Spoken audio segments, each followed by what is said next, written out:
gong show. You know what? There's a myth when dealing with Jewish people that they're very familiar with their Bible. They're not. 80% of the Jewish community is very secular. And so they're not familiar with the Bible almost at all. And so if you know the Bible almost at all, you're gonna know a lot more than they do. It's always important to be kind, loving, compassionate, whatever it is, in dealing with anyone. But it helps to ask questions. You know what's so great? When you're on an airplane or a line for something, whatever, you're like strangers. Those are the easiest people to witness to. Or as Saul says, when they're in jail and they got nowhere to go. Those are by far the easiest people to go to because they know that they're sinners, okay?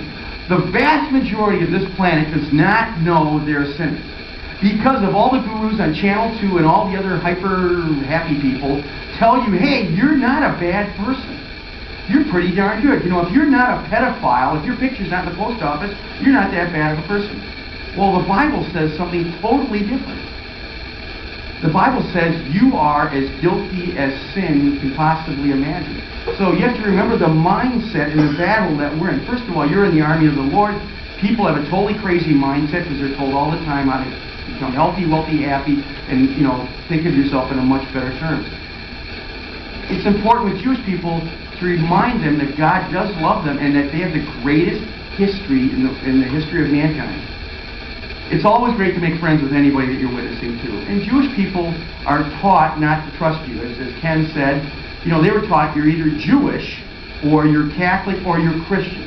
Well, now, of course, we have Muslims to remind them that there's three people groups, but they're told if you do anything, you can become an atheist, tofu believing Jewish person that believes in frogs that are the supreme beings, and you're okay.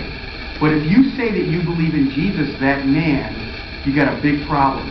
But that's where it really helps for you to actually study the Bible and actually look at it with colored glasses. I mean, put the color in the Bible. You know, they didn't put red in the Bible until like 1953. You know the Bible's red from Genesis 1 to Revelation 22? A lot of people don't know that. I met a lot of people who call themselves Christians.